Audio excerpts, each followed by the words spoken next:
नसलेली माणसं ही निदान आपण मोजली देखील नाहीत. त्याच्यामुळे कोण येतंय कोण जातंय हे जर समजा आपल्याला या गोष्टींचा थांगपत्ता लागणार नसेल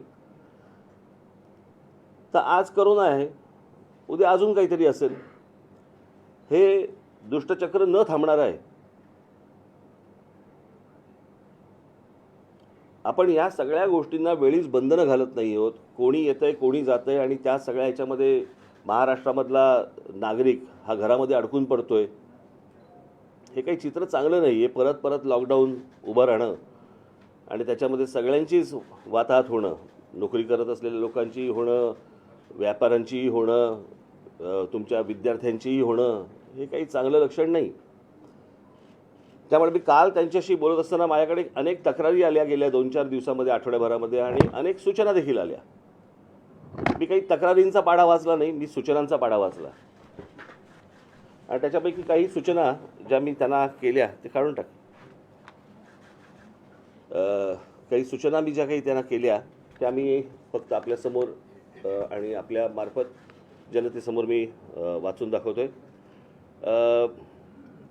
पहिला विषय होता उत्पादनाबाबत, की ज्या स्मॉल स्केल इंडस्ट्रीज आहेत, मोठ्या तर उद्योग कारखाने मोठे आहेतच, त्यांना परवडू शकतं, परंतु जे छोटे व्यापारी आहेत, छोटे कारखानदार आहेत, त्यांना उत्पादन चालू ठेवायला सांगितलेलं आहे, पण विक्री करायची नाही म्हणून सांगितलं आहे. आता उत्पादन करून जर विक्री होणार नसेल तर ते उत्पादन कशासाठी करतील? आणि केलेलं उत्पादन त्यांनी ठेवायचं कुठे? आणि म्हणून मी त्यांना सांगितलं की आठवड्यातून ही जी दुकानं आहेत जिथे विक्री होऊ शकते, हे आठवड्यातून किमान 2 ते 3 दिवस ही तुम्ही किमान उघडी ठेवली पाहिजेत. जर ते उत्पादन करत असतील तर त्यांना याची विक्री पण झाली पाहिजे, तर त्या उत्पादनाला काहीतरी अर्थ आहे. आणि म्हणून हे जे सगळे छोटे व्यापारी आहेत यांना आठवड्यातून किमान 2 वेळा किंवा 3 वेळा तरी दुकानं उघडी ठेवण्यासाठी तुम्ही मुभा द्यावी. दुसरी सूचना होती म्हणजे बँकांची जबरदस्ती. या सगळ्या अख्ख्या दिवसांमध्ये व्यवसाय सगळे बंद आहेत. अनेक लोकांनी अनेक गोष्टी घेतलेल्या आहेत, बँकांचे हप्ते आहेत. आपण समजू शकतो की बँकांकडे पैसे परत गेले पाहिजेत, परंतु लोकांकडे पैसे असतील तर ते बँकांकडे परत जातील ना. आणि त्याच्यामुळे सर्व ह्या ज्या काही बँका आहेत या सर्व बँकांशी राज्य सरकारने बोलून घ्यावं की ही जी कारण अनेक ठिकाणी आपल्याला असं दिसून येतं की हे सक्तीने वसूल केले जात आहेत. तर आता हे 30 मला असं वाटतं एप्रिलपर्यंत आहे ना, हे 30 एप्रिलपर्यंत आहे. तोपर्यंत लोकांनी काय करायचं, हप्ते कसे भरायचे, तर त्याबाबत तुम्ही बँकांना सूचना द्यावीत. तिसरा विषय होता वीज बिलासंदर्भामध्ये, की सरसकट लॉकडाऊन काळात वीज बिल माफ करणे.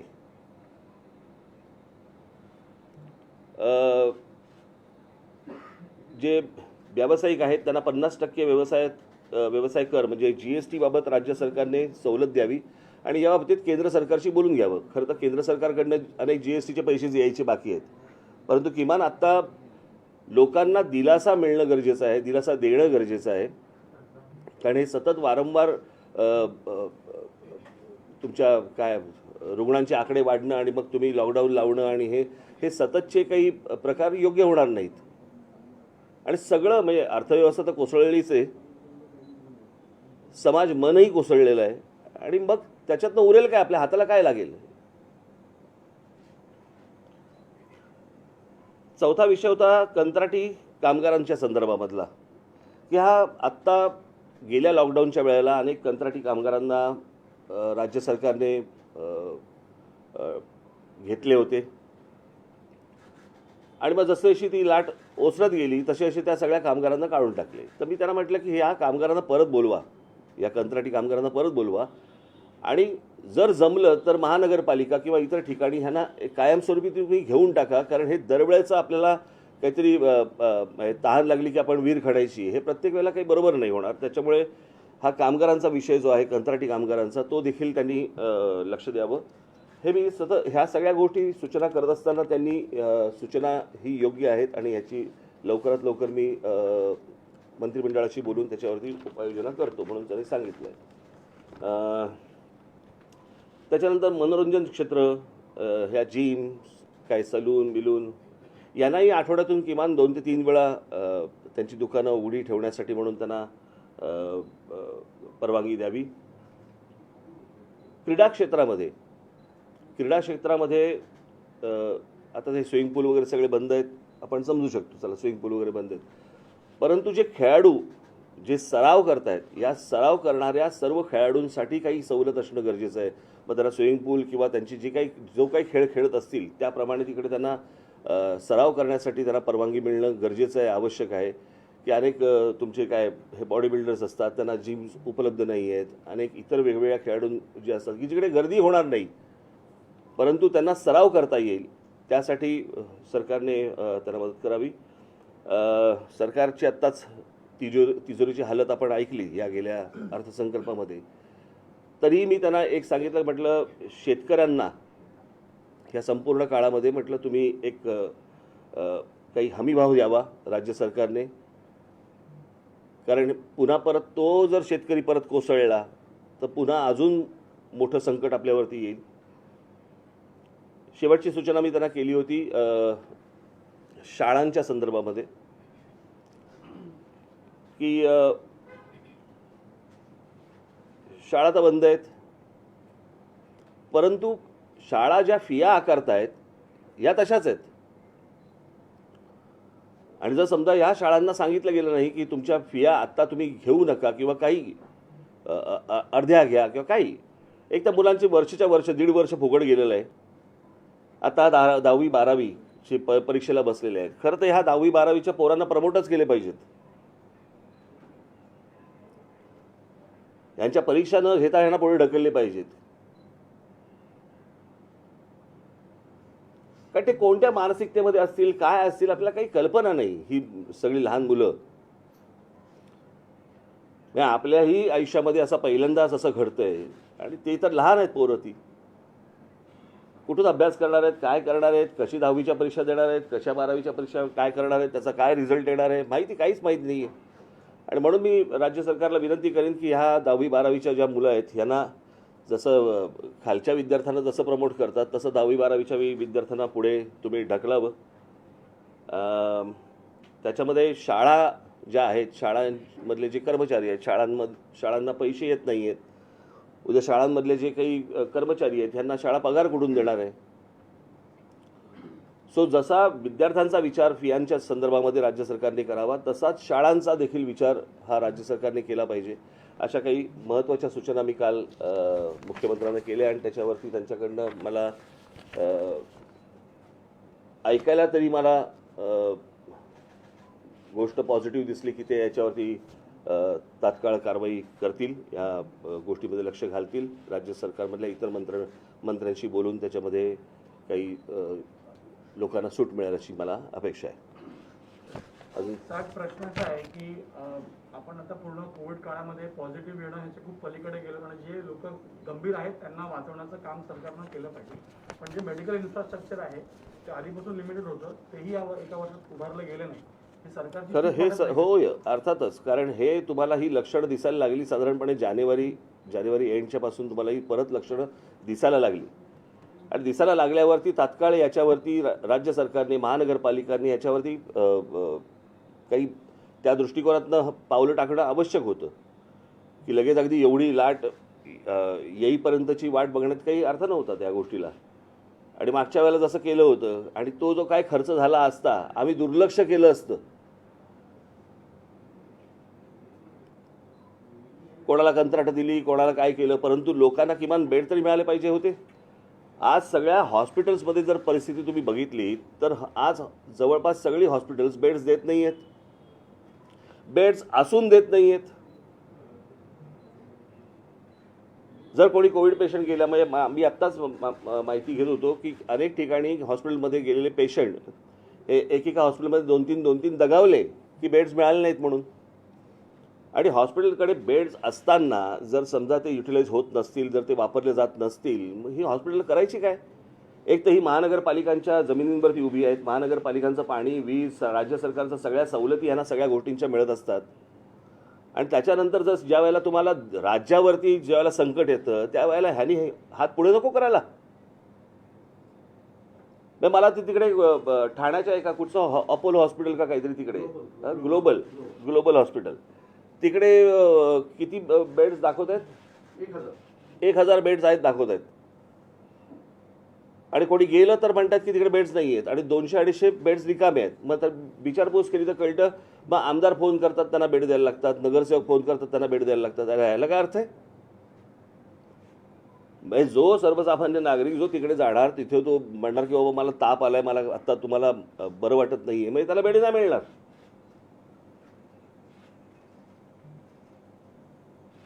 आणि राज्य सरकारने ह्या सगळ्या गोष्टी सक्तीने करणं गरजेचं आहे. ह्यांना आत्ता ह्या गोष्टींच्या जाणीवा जर नसतील या हॉस्पिटल्सना आणि वगैरेवर तर जाणीवा करून दिल्या पाहिजेत. आमची जाणीवा करून द्यायची पद्धत वेगळी आहे, परंतु ही काही ती वेळ नाही. त्याच्यामुळे आम्ही आत्ता त्या वाट्याला काही जात नाही आहोत. परंतु जे हॉस्पिटलचे जे कोणी बघणारे लोक असतील त्यांनी ह्या गोष्टींचा नीट गांभीर्याने विचार करणं आवश्यक आहे. तसं तुम्ही एक महत्त्वाचा मुद्दा सांगितला, 10वी आणि 12वीच्या विद्यार्थ्यांना सरसकट वर्गमिती देण्यात यावी, तसं आजपर्यंत दिली. पण याच्यामध्ये मुद्दा असं झाला, पालक संभ्रमामध्ये आहेत, कारण त्यांनी मुलांची तयारी 1.5 वर्षाच्या याच्यामध्ये प्रायव्हेट ट्युशनचा खर्च करून त्यांना जास्ती तयारी करून घेतली होती. नाही बघा, आता थोडंसं होतं याच्यामध्ये. तुम्हाला आखूडशिंगी, बहुदुधी, कमी चारा खाणारी गाय अशी कधीच मिळत नाही. तुम्हाला कुठेतरी काहीतरी गोष्टींवरती थांबावंच लागतं. म्हणजे तुम्ही ट्युशन्स क्लासेसला दिलेल्या फिया बघायच्या आहेत का? उद्या तुमच्या डोक्यावर मुलांच्या मनावरती झालेल्या परिणामामुळे जर समजा कमी मार्क पडले तर त्याच्यानंतर परत बोंबलायचं. काहीतरी एक गोष्ट आपण बघितली पाहिजे ना. गेल्या वर्षभरात आपण काही शिकलो नाही असं वाटतं आपल्याला. राज्य सरकारने जी परिस्थिती गेल्या वेळेला होती, राज्य सरकार सुद्धा पूर्ण विसरलं की कोविड पुन्हा येऊ शकतो. नाही, नुसतं हा एकट्या राज्य सरकारवरती पण बोलून चालणार नाही. हा देशाचा विषय आहे. आज लाट इकडे आहे, उद्या लाट दुसरीकडे येईल, परवा लाट तिसरीकडे येईल, काही सांगता येत नाही. मला असं वाटतं की या आरोग्य या विषयावरती राज्य सरकारांनी सर्व आणि केंद्र सरकारने गांभीर्याने विचार करणं गरजेचं आहे की त्याच्यासाठीचं बजेटमधली तरतूद जी आहे ही देखील मोठ्या प्रमाणावरती येणं आवश्यक आहे. सर, कोविड वॅक्सिनेशन केंद्र सरकार म्हणते की महाराष्ट्र, पंजाबमध्ये मोठ्या प्रमाणात कोविड पेशंटची संख्या वाढते, पण इतर राज्यांसंदर्भात काही होताना दिसत नाही. मी मगाशी बोललो तो विषय, साहेब, मी सुरुवातच त्याने केली. साहेब, कोविड वॅक्सिनेशनचं जर बघितलं गेलं आता देशामध्ये फक्त कोविशिल्ड आणि कोवॅक्सिनच आहे. मॉडर्ना, फायझर सारख्या ज्या इम्पॉर्टंट वॅक्सिन्स आहेत त्याला ट्रायल कम्प्लीट झालेलं आहे, त्यांना केंद्र सरकार परवानगी देत नाही. आता तर वॅक्सिनेशन वाढवलं पाहिजे तर यांना परवानगी नाही दिली पाहिजे. ते मला इतक्या टेक्निकल गोष्टीमध्ये मला काही कल्पना नाही की केंद्र सरकारने का नाही म्हटलंय आणि बाकीच्यांना का हो म्हटलंय, मला याची कल्पना नाही. परंतु वॅक्सिनेशनची प्रोसेस वाढवणं मोठ्या प्रमाणावरती करणं ही आवश्यक आहे, यामध्ये काही दुमत नाही. आणि त्याला वयाचं बंधन नसावं वॅक्सिनेशनसाठी, हेही मला असं वाटतं गरजेचं आहे. हो, त्यांच्या तर परीक्षा किती वेळा पुढे ढकलल्या.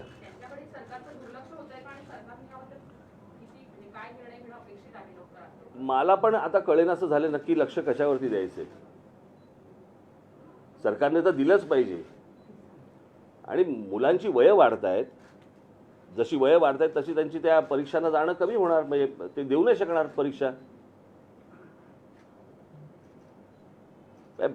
सगळीच गोंधळाची परिस्थिती आहे. मला कोणाकडे ह्याचं उत्तर आहे नाही आहे मला माहीत नाही, परंतु किमान आरोग्य या विषयावरती तरी आत्ता सरकारने, राज्य सरकारने आणि केंद्र सरकारने फोकस देणं त्याच्यावरती गरजेचं आहे. साहेब, कंत्राटी कामगारांना काढलं गेलं आणि त्यावेळेस तुमच्या पक्षाकडनंही आंदोलनं केली गेली होती, त्यांच्यावर गुन्हे दाखल केले गेले होते. तर सरकारला ॲडवाइसच बरोबर मिळत नाही आहे, कारण त्यांना वाटतं दुसरी लाट येणार नाही यासाठी सगळं केलं गेलं, प्रिपरेशन नव्हतं. आपल्याला दिसतंय त्याप्रमाणे प्रिपरेशन दिसत नाही आहे. आता ते ॲडवायझर कोण आहेत आणि किती आहेत आपल्याला काही याची कल्पना नाही. परंतु जमिनीवरती आपल्याला दिसताना या गोष्टींची तयारी नाही हे आपल्याला दिसतंय. अनिल देशमुख ने इस्तीफा दे दिया, आपको लगता है कि सीबीआई का ऑर्डर आया तो उसके बाद हड़बड़ी में सरकार एक्शन में आ? कसं आहे, अनिल देशमुख त्या दिवशीची पत्रकार परिषद जर समजा तुम्ही माझी नीट ऐकली असेल किंवा तुम्ही जर आला होतात की नाही मला कल्पना नाही, किंवा पाहिली असेल, तर माझ्यासाठी अनिल देशमुख हा महत्त्वाचा विषयच नव्हता. महत्त्वाचा विषय होता की मुकेश अंबानींच्या घराखाली पोलिसांनी बॉम्बची गाडी ठेवली. त्याची चौकशी होणार आहे का? उद्याने राजीनामा दिला, चौकशी सुरू झाली, मग नंतर तुम्ही विसरून गेलात, तुमच्या बातम्या बंद झाल्या, मग लोकांनी सगळ्याच विसरून जाणार. विषय तो नाही आहे. विषय हा आहे की ती बॉम्बची गाडी पोलिसांनी ठेवली, ती कोणाच्या सांगण्यावरून ठेवली. मी त्या दिवशी म्हटलं की पोलीस कोणीतरी सांगितल्याशिवाय अशा प्रकारचं कृत्य करणार नाहीत. त्याच्यामुळे चौकशी ही अनिल देशमुखांची तर होईलच, पण चौकशी ती झाली पाहिजे की बॉम्बची गाडी ठेवली कोणी, जिलेटिन असलेली गाडी ठेवली कोणी. आपण तिसरीकडे चाललोय आणि दरवेळेच आहे. प्रत्येक वेळेला एखादा विषय ज्या वेळेला येतो मग त्याला फाटे फुटत जातात. म्हणजे मला एक मागच्या वेळेला मला सांगायचं राहून गेलं तुम्हाला. आमची एक परिचयाची व्यक्ती आहे, त्याला काहीतरी गाणं गायचा मूड येतो आणि मग ते गाणं गायला सुरुवात करतात.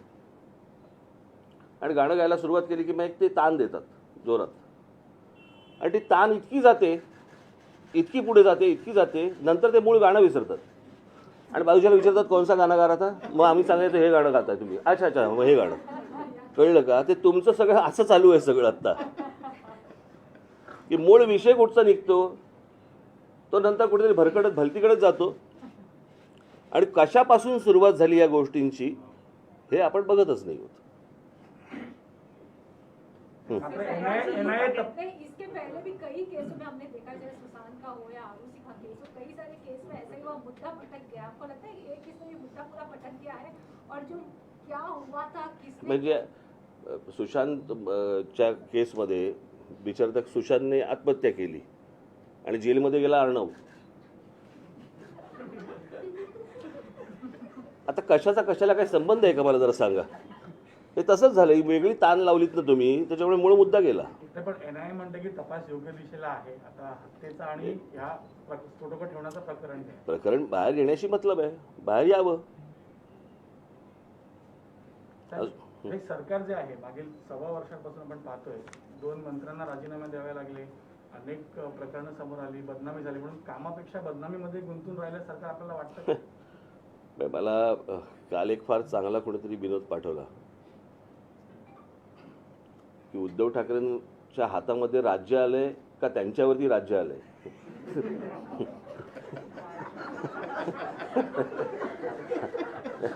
हातामध्ये राज्य आलंय का त्यांच्यावरती राज्य आलंय. सर, आता 30 तारखेपर्यंत हे कठोर निर्बंध आहेत, परंतु शासनानं ते फ्लेक्झिबल ठेवले आहेत. वाटलं तर ते कदाचित मध्ये कडक करू शकतात किंवा त्याच्यात काही शिथिलता आणू शकतात. जर याच्यापेक्षा निर्बंध कठोर झाले तर तुम्ही दिलेला पाठिंबा काढून घेणार या कठोर निर्बंधांना? नाही, मला कळलं नाही सर. 30 एप्रिलपर्यंत हे सगळे नियम लागू आहेत, पण शासनानं हे नियम फ्लेक्झिबल ठेवले आहेत.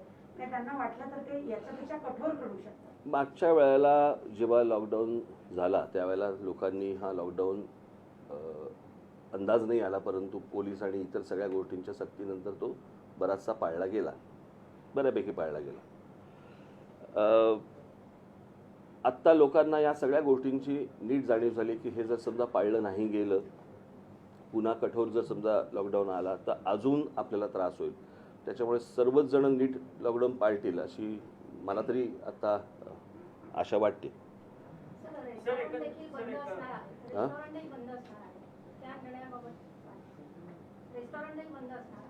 मग काय करू मी? मग काय करू मी? आणि पुण्यात पण अनेक व्यापारी जे शासनानं याला खूप वेगवेगळे अंग येतो. आता याला काय तुम्ही लॉकडाऊन म्हटल्यानंतर याला काय तुम्ही बोलणार? फक्त रेस्टॉरंटाचा विषय येतो का? देशमुखांचे बार पण बंद आहेत.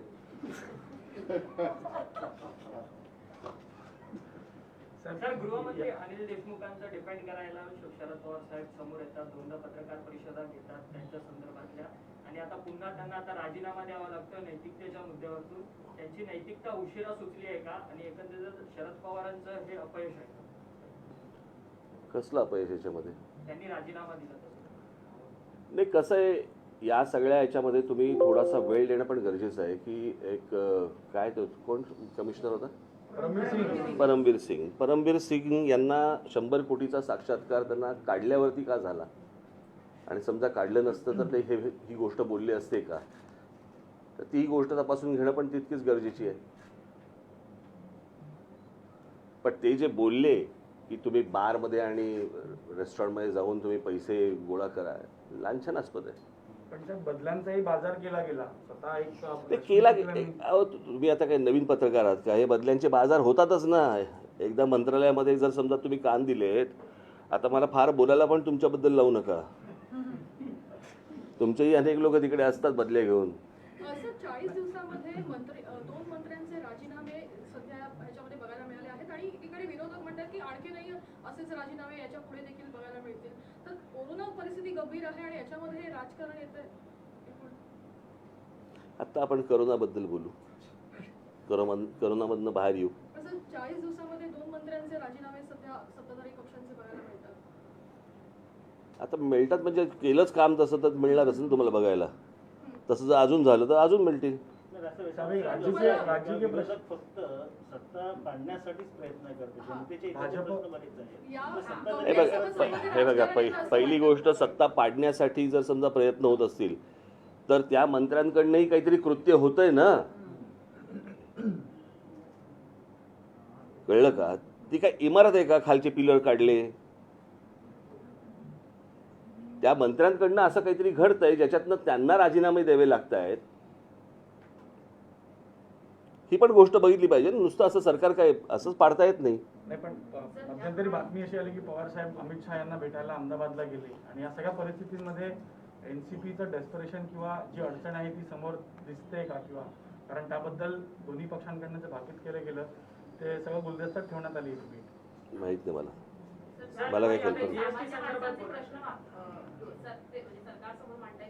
काय मी ज्याच्यासाठी मोळ घेतली ना पत्रकार परिषद, त्याच्यानंतर तुम्ही ताण मारताय. कळलं का? मला असं वाटतं आत्ता एवढंच बस. BSc संदर्भात